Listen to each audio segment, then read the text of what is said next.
अब नेक्स्ट अपन आते हैं प्रोसेसिंग में। ओके, सो प्रोसेसिंग में फर्स्ट प्रोसेस आ जाता है हलिंग। हलिंग में हम क्या करते हैं, जो हस्क होता है उसको रिमूव करते हैं।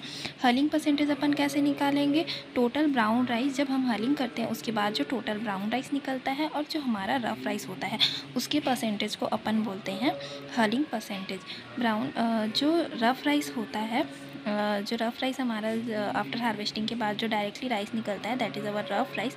एंड ब्राउन राइस अगर हम उसको हलिंग प्रोसेस करते हैं तो उसके बाद जो हमारा ब्राउन राइस बनता है उन दोनों के परसेंट को निकाल के अपन निकाल लेते हैं हलिंग परसेंटेज। ठीक, फिर होता है पैरा बॉइलिंग।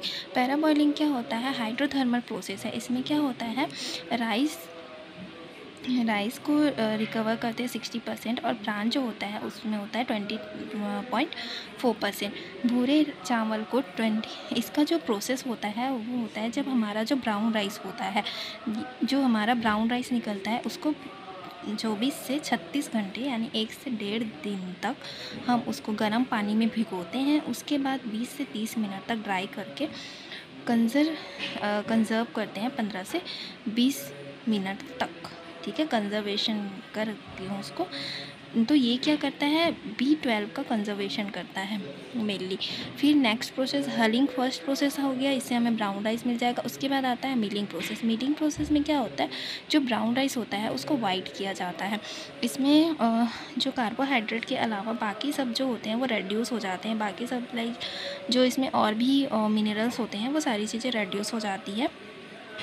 और विटामिन B3 से बेरी रोग होता है। Is just for knowledge purposes कि किस विटामिन की कमी से बेरी रोग होता है। अगर ये क्वेश्चन आए तो विटामिन B3 पे टिक करना है। मिलिंग परसेंटेज हम कैसे निकालेंगे, total milled rice upon rough rice into 100। Same इस टाइप का हलिंग के लिए अपन brown rice upon total rough rice लिखेंगे और मिलिंग के लिए total milling rice upon rough rice into 100 करेंगे। देन नेक्स्ट आता है पॉलिशिंग। पॉलिशिंग में क्या होता है, जो हमारा मिल्ड राइस होता है जो मिलिंग के बाद मिलता है उसको पॉलिश किया जाता है तो फिर वो एडिबल पॉइंट ऑफ व्यू से सही हो जाता है, फिर हम उसको ईट कर सकते हैं, खा सकते हैं। नेक्स्ट आता है बुशिंग।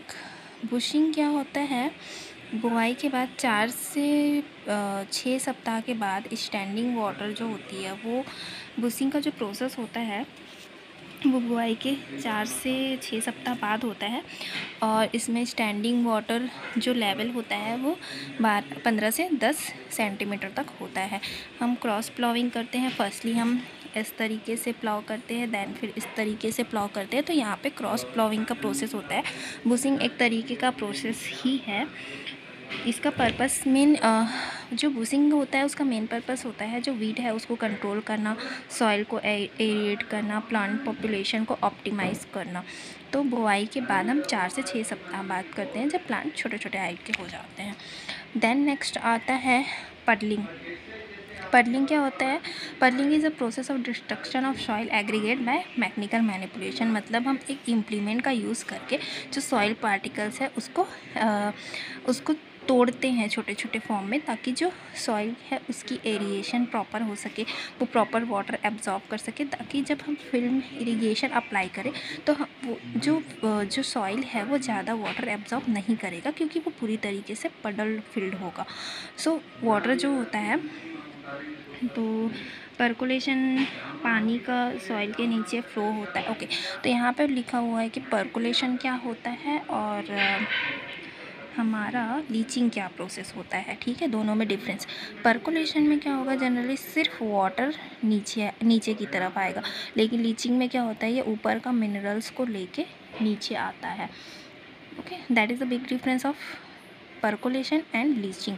पर्कुलेशन में जस्ट वाटर नीचे आता है, वाटर को सॉइल मतलब वाटर को एब्जॉर्ब कर लेगा, लेकिन जो लीचिंग प्रोसेस है उसमें जो ऊपर का जो मिनरल्स होता है वो भी वाटर के साथ नीचे आ जाता है। फिर नेक्स्ट अपन आते हैं, अब आते हैं हम वेराइटीज़ के बारे में। वेराइटीज़ के बारे में कुछ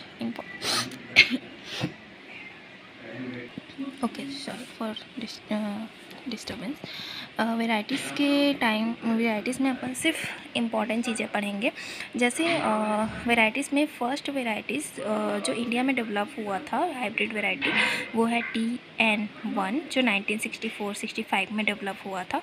फिर आते हैं primary introduction of rice varieties in India, तो इसमें भी TN1 आएगा।